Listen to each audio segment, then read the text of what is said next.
everyone, hope you're okay.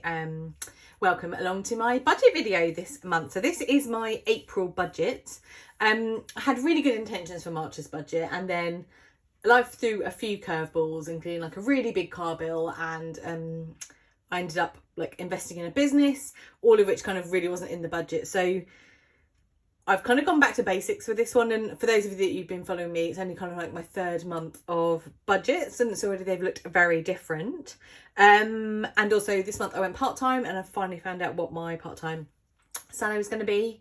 So, and it's my birthday month, so there's a few kind of one-off expenses in there as well. So I know we're all kind of on our own little journeys with this, and I certainly am.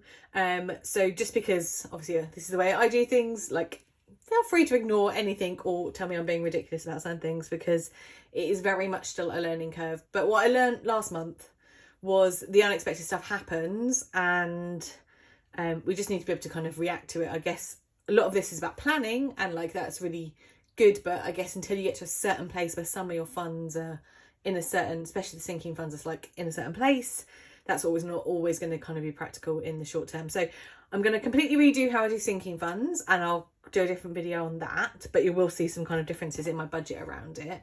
And also you'll notice it's not in my lovely planner, because I don't want to commit it to the planner yet until I kind of know how it's going. So I've just done it on a piece of paper for now, thinking that I can change it if like life doesn't work out. So I hope that all makes sense. Sorry, that was a real ramble before we even get going. So the good news is my salary is actually going to be £5,030 this month. But what I've done is kept £30 back for a buffer. And also I find it easier to work in kind of like whole numbers. As we all know, if you've watched my video, you'll know that counting's a particular challenge for me. So I'm going to have 5,000 from my main salary. And then side hustle A, which is some of the social media stuff I do, and that's going to bring in around £500 this month. So I have factored that in. And I have included it in my sinking funds number this month. Sometimes I hold back that income just so I know how the rest of the month plays out, so that I've got it to kind of allocate where I need to. But this month I'm going to do that a bit differently. And side hustle B, which is my new business that I've just bought, I'm not going to take any money out of that business for a while. I need to invest in stock and do various bits, other pieces. So for now, I'm not going to receive any income from that. But I've just kind of put it there as a line because I know it's coming. And then going on to my fixed costs this month, again, looks a bit different. So I've increased our household, the amount that goes into our household account up to 1,500. That's, I think, like a £200 increase from last month. And that's just to reflect really the energy costs, because our energy bill's gone up by £175. And also obviously other stuff is just going up. So I'm hoping that that little extra that hopefully I put in there is going to give me a bit of a buffer in that account. So I'm just trying to build up buffers in both accounts, so that when there's unexpected things happen, I've got kind of a bit of resilience around it. So that's gone out today, my household bills. Then my gym doesn't go out to the 1st of May. I can't believe we're talking about May already. It's like ridiculous, isn't it? But anyway, like, yeah, I can't believe we're talking about May. I've got various subscriptions which come to about £50. I've gone through those today as part of my sort of banking budgeting thing, and there's a couple that I'm going to cancel that I just don't use. So I mean, it may not go down massively as one I'm going to transfer over to the business, but they will come out over the course of the next month. Car tax, £10.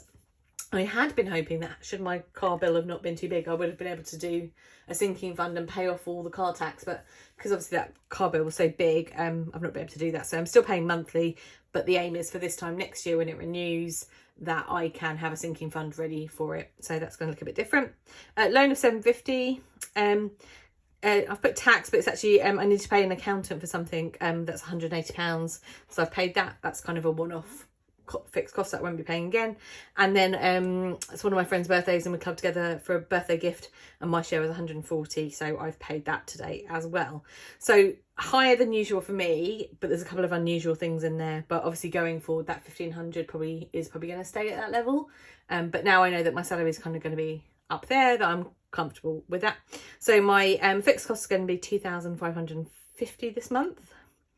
And then my variable costs look, well, variable, clues in the title.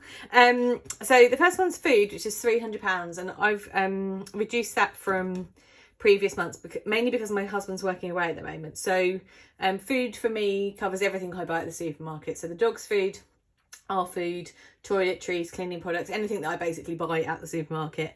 But I've reduced that down to 300, and I'm hoping that I won't spend all of it, which I didn't this week. But just reducing it, that does give me a bit more flexibility then about if we want to have takeaway or have a meal out when he is home. We've just got a bit more wiggle room in the budget. Fuel, I'm keeping at 70, but obviously fuel prices are what they are.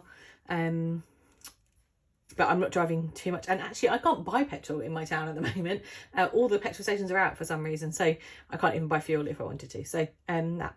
Next one, self-care, which is really high this month. So it's 500. And that's because I've got a final bit of my treatment for my skin condition. And then I won't have any for the summer. So there's kind of a bigger cost this month. And also it's my birthday month. So I've got like a spa visit booked in there. So it is really high to spend that on that amount of money.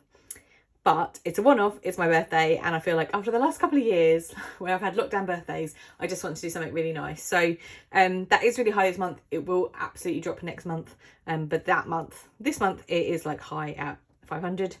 Social, I've got 100 in. Again, I've got a couple of things booked because it's my birthday month, and obviously it's Easter and the weather's getting better, isn't it? So I'll give myself 100. Gifts, I'm going to put 40. I've got some money left over from the previous month, and what I think I'm going to just do now is have £50 in gifts all the time and just top it up when I need to. I haven't got huge amounts coming over the next few months in terms of planned gifts for people, so that should be fine. Miscellaneous is getting 50, which is just to cover anything else I haven't thought about. Spends is getting 100. So spends for me is things like if I'm out and I want a cup of coffee, or I want to grab a lunch with friends, or just something like a book, or just something that's for me. It comes out of that category. You'll see I don't have a clothes category here because I'm on kind of basically a clothes ban at the moment. I do have a sinking fund for clothes, but what I've decided is I'll only buy clothes from the money that I sell. I've basically got loads of clothes I need to sell on eBay or Vinted or whatever, and the money from that can kind of fund stuff. So that's why that's there. And then giving's 30 because again I've got some rollover from like prior months, so I'm going to just again keep that topped up at 50 all the time, just so that yeah, I kind of got it when I need it, but I don't feel like under pressure to give it away every week. So that comes to 1,190. So that with the 2,550 for my fixed cost leaves me with 1,760. I've got £300 in my existing sinking funds, and when I do the video on that, you'll see I'm going to do that a bit differently. But I'm basically going to reorganise it. I saw a couple of people do this. It's almost like a sinking fund snowball, and I really liked the idea and thought, as I'd raided my sinking funds last month to pay for the car and for the business, it was a really good place to kind of reset on it. So I've got 2,060, but what I'm going to do is only budget 2,000, and then again I'm going to keep the other 60 as a buffer. So I've got like 3 bits of buffer now, so that I can again just give myself a little bit of wiggle room each month. So that is what this month's budget looks like. I'm hoping I can actually for once stick to a budget and not have some of these like complete random events that come in. And I think I've got better at planning what's coming up. So when I did my first budget, I think it was March, I just completely kind of forgot we were going away for a weekend, and I didn't factor that in at all. I think when I think budget, I think just like normal day-to-day stuff, and I didn't really kind of factor in the one-off stuff. So this month I'm really comfortable that I've been able to factor in stuff for my birthday, stuff that I've got going on, and I know that May and June is going to be quieter for those things. So there's a bit of a big expense this month, that will kind of drop down. And because my salary has actually ended up more than I thought it was going to with part-time, it's just made it all a bit more comfortable. So I'll do a separate video about the sinking funds, but that's going to get 2,000. So that brings me back to like a zero-based budget. And that's the idea basically, is that every pound has a job, and is doing what you want it to do, and you're just being more conscious about what you're spending. Obviously I'm really lucky to have a high income, but that doesn't mean, well, basically what's been happening is I've never really paid much attention to where the money's going, and I just want to be a lot more intentional and mindful about it. So hopefully this will be the month that I crack it and get it all right. But I think you've all been lovely in the comments and just said that doesn't often happen, so don't be too hard on yourself, and as long as you kind of are on top of it and know what's happening, then that's half the battle. So that is my April budget. I think the only thing I don't like as well about getting paid on the 8th is it feels really weird. It feels like, because I used to get paid at the end of the month like a normal person, and all my bills are kind of around that, and now I kind of, by the time I get paid on the 8th, a lot of my big bills have gone out. So I keep a rolling fund from the previous month, but it doesn't quite feel right. So I saw a budget with Ira did like a April budget for like a March, April, and I wonder if I should do a pay, which I guess will be half April, half May, because just treating it as an April budget by the time you're already kind of on the 8th seems a bit late. But anyway, that's another thing for me to think about next month. So thanks for bearing with me during that video, and let me know what you think of the April budget. And also, if you feel differently about budgeting now we're going into the summer and things are a bit more social and a bit more we're doing things.